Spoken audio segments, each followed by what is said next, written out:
Hey everybody, welcome back to another LEGO Winter Village update. Today we're going to be tidying things up. First off, the roads. The roads do not look good, and a lot of people have been saying, you need to reduce the size of the road, you need to get rid of the road. Well, the road's not done yet. The first thing I'm going to do is put these very colorful 1x4 plates along the edges of the road, and I'm not going to cover them up with anything else because I love the color of them. No, I'm just kidding. I need those studs so that I can put more plates on top of these roads. Just like the old Winter Village, I want this to be a snow-covered road, so I'm using all of my odd-shaped white plate that are like triangles and all sorts of weird shapes and sizes to put the snow along the edge of the road. Now this process, it took a little bit of time just because I wanted the smooth sort of continuous line to flow really well and look natural just like snow. So imagine it's a snowy day and it's snowing and there's lots of wind and the snow has been blowing off the road and it's sort of like caked along the edge of the road, you know, like a snowdrift. That's what I'm sort of going for here. It's funny, as I was doing this, I had no problem finding the one angle of plate, but the other angle seemed to be in short supply. And of course, in order to get this continuous flow, you need both angles. So that's why it took me a little bit longer to do, just because I just didn't have the adequate pieces. A bunch of these actually came from the Snow Trooper Battle Pack, so that was nice. And then other ones I just got like from buying bulk lots and also from doing shopping at secondhand Lego stores. So as I come to the end of the road, I've decided to actually make it a little bit more narrow. That's right in front of Hogsmeade there. I'm thinking maybe the wind is blowing in that direction and the snow is sort of accumulating on the far end of the road. So rather than doing exactly what I did last year with the snow on the edges of the road, I want to change it up this year. And I'm going to do that by putting some snow in the center of the road. So I've decided to use more of those odd-shaped plates and just start tacking it down in the center of the road because you've got all of those available spots there. So just put a plate down and stick down the odd-shaped plate. In addition to that, I want to fill all of those studs differently this year as well. Rather than just putting tiles in there, that's the quickest way of doing it. Just put 2x4 tiles down and then it's easy, right? But this time I'm actually going to be changing it up. I'm going to make it look like a broken asphalt road. And I'm going to do that with the use of 2x4 tiles, 2x2 tiles, 1x2 tiles, and also the quarter round tiles all in dark bluish gray. And I just think that adds so much more texture and also like sort of matches the aesthetic of this snow covered road. I would have a lot of fun in this winter town here. And I would like to cruise these streets. Just kidding, I'd be scared. It's icy. Maybe I should put some ice on the roads as well, sort of represent different pieces of ice. But I think the white and also just the dark gray really contrast a lot, and I think it does a great job of representing a snow-covered road that you would find here in my home province of Alberta within the next couple months. Actually, right now, because it snowed the other day.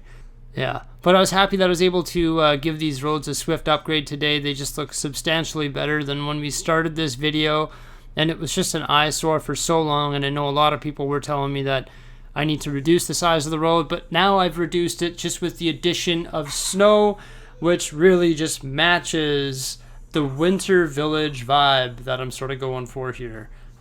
So roads checked. Now I need to work on sidewalks. You can see there's 4 studs of light gray plate. I'm just going to tile that off, but I'm doing it a little bit differently here. I've been using a lot of these 2x2 plates in my Lego City recently just because you can tack down minifigures. And I'm going to do the exact same thing in the Winter Village, but more aggressively. Rather than just putting those in random, I'm actually going to do a pattern, which is just a checker pattern. So alternating between the 2x2 light gray plate and the 2x2 light gray tile. And I think it adds a nice texture and it's going to give me so many studs to work with. Now I did it 4 studs wide and soon realized I think it needs to be 6 studs wide. So I pushed all the buildings back and then I slapped down another row and I matched that checker pattern. I just think 6 studs is going to give me a little bit more space for sidewalk detailing such as minifigures. Now you can actually put minifigures side by side, and why not add some details as well? We've got the studs available, so may as well tack down some Christmas lights and some street lamps, put a few vehicles in there, and start to add a little tiny bit of detail here in the Winter Village. So I just wanted to add a few little tiny stories just so I could start to visualize this place with a little bit more color and activity. For example, look at the gingerbread man. He's doing some snow blowing, and I'm sure we can set up more stories like that. Like I've got the snow there. He's snow blowing it onto the street, which is covered in snow. The street's all beat up due to the weather conditions. And I'm sure I could like set up a different person, maybe doing some snow shoveling and put some snow on these studs. And that's one of the reasons why I wanted to use the 2x2 plates and 2x2 tile, just so we have all those studs that we can work with when I go to add details. Also wanted to add the street lamps with the Christmas lights, just because why not? It sort of pulls it all together, and I had those already pre-constructed. However, with that said, they probably have to move one 2x2 tile closer to each other, so there's a little bit of a droop in the Christmas light, but those will probably move because they're going to get in the way as I try to do other things. I also added a couple snowmobiles, one right there and one over here. And then we've got this elf right here who's being pulled by the reindeer. Pretty cool that we have all of these studs on the side of the road to build stories. Could be like a snowball fight, maybe a snowman making competition, more snowmobilers, or it could literally just be a place for the snowmobilers to rip, right? And then we'll have all sorts of people walking on the sidewalk there and put some vehicles on the snow-covered road as well. So yeah, that looks pretty good. I also put the winter chalet back in place there and the gingerbread house. And then I put the Christmas tree right over here.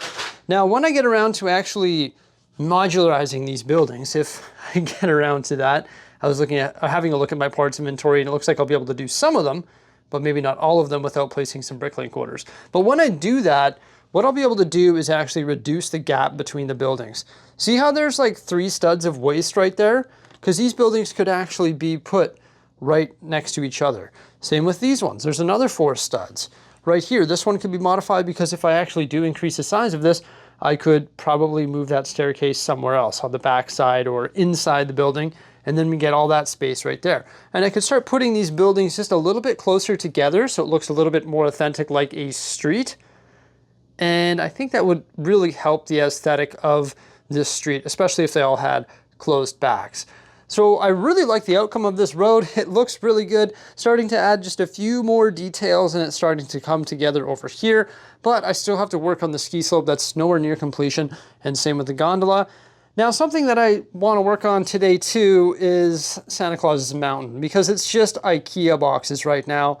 And I want to start coming up with the base structure for that, just so I can sort of get a visual of what this place is actually going to look like before I start adding details. Now, believe me when I say it, I would love to get away from using rock panels. I would love to just use like a copious amount of slopes. You can hear my kid banging his ball in the background. Sorry about that. But yeah, I would love to get away from using these rock panels. But it's the parts that I have, right? So I'm going to use them. It is what it is. I'm not going to order a copious amount of slopes to get projects like this done, although it would be nice to have in my inventory for the future, so maybe one day.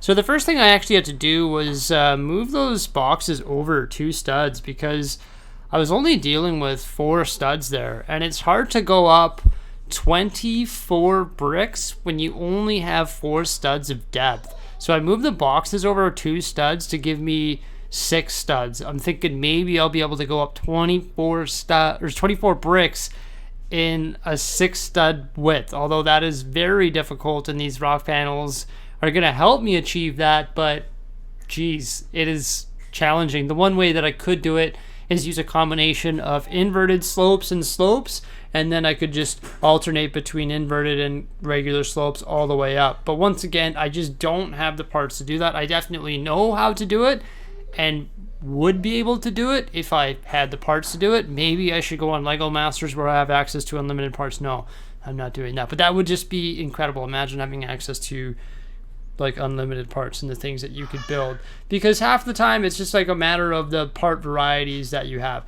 So what I've decided to do is stagger these rocks, not very much at all. I'm actually filling in the rock panels there underneath the high part there that has to go up 24 bricks. So it looks like a pretty solid wall right now, because those rock panels are only staggered 1 stud. Typically I do 2 or 3 studs, but this time I only have the depth to do it 1. So it's looking pretty flat right now, but you can see me removing like all of the slopes and all of the details from the rock panels and then placing them loosely in spot here. Once I get my base structure built, I'm going to go ahead and I'm going to put all of those slopes and all of that snow detail back on Santa Claus's mountain. But my main focus here is to try and cover up these IKEA boxes and get my base structure for this mountain. Because once I have the base structure, then I can start to add detail. But I can't really reuse the rock panels that I currently have built because they're built for a certain dimension, which this mountain is not. So essentially I have to start from scratch. Probably what I should have done is just like stripped it all down and started with Bare Naked Ladies. I mean, Bare Naked, that's a band. Bare Naked rock panels is what I should have done. And then started building from there. And that's essentially what I've done in the end. So here you go. This is all the rock panels. Take a count. How many are there? There's quite a few. Pretty much used all of them that were in the existing winter village. So after I loosely placed all of those rock panels, I just went around and filled all the gaps. Like right here, just used some 2x6 bricks. And right here, filled in behind that corner rock panel. Same with up here, like filled in all the gaps everywhere. So it's looking more like a mountain. But keep in mind, this is the base structure. I've got to go through and place all of these slopes that I just tore off those rock panels and put them back on the rock panels. But before I do that, what I want to do is sort this mess because holy cow, that is a mess. It's better to have them sorted by part type. So when I'm actually going to do this, I can easily find the parts, right? So in order to do that, I've just got to sort everything. Now I did condense these buildings a little bit here, and I'll be able to condense them further based on what I said earlier. But look at all that space. What I'm thinking is maybe I'll be able to shift these buildings around and put this Christmas tree in the center of town. Something along the lines of this here. But also what I could do once I get more space by condensing the buildings is actually put a little park around the Christmas tree with like some benches and places to sit and just a little bit of activity happening in the winter village. Maybe like carolers or something. That would be like super neat. And I'll be able to get more space for that when I go about transferring these onto the actual mills plates and close those gaps. Now in regards to the actual building placement, I'm not sure what that's going to be. Like for example, these buildings might shift around, right? I don't know if I want to have the Alpine Lodge over there by Santa Claus's mountain or if I should have it over here closer to the ski hill. I know it makes sense to have it close to the ski hill, but the winter chalet actually has some rooms. So would it be logical to have two hotels side by side? Probably not. So that's why I decided to put it over there for now. But I'm excited about actually transferring these buildings. I think that's going to be one of the next projects that I tackle. But the first thing I need to do is go through and sort all of this, and I'm definitely not going to bore you with that today. And then once all that is sorted, I'll be able to finish the look of this mountain. And then I also need to finish the look of this mountain. There's still so much more stuff to do down here. And I'm liking this project. You know, it's approaching the end of October, so I've got all of November and all of December. Well, hopefully it's done like first week of December. That would be pretty cool, just so I can enjoy it for the entire holiday season. I've got to take care of some other stuff because I've got some exciting things happening on the channel this coming weekend, so make sure you stay tuned for that. I got to take care of that tonight just because I'm cutting it close down to the wire here. But I was glad that I was able to fix this road here. Nice snowy road with the broken asphalt, which looks pretty neat. We've got some nice details with the sidewalk and some minifigures as well. Be able to add some more snow and detail to the sidewalk and also add more stories. And then we'll finish up this mountain and eventually finish up the ski hill as well. So thank you so much for coming on by. Please remember to like, subscribe, and stay tuned, and have yourselves a fantastic day. Farewell.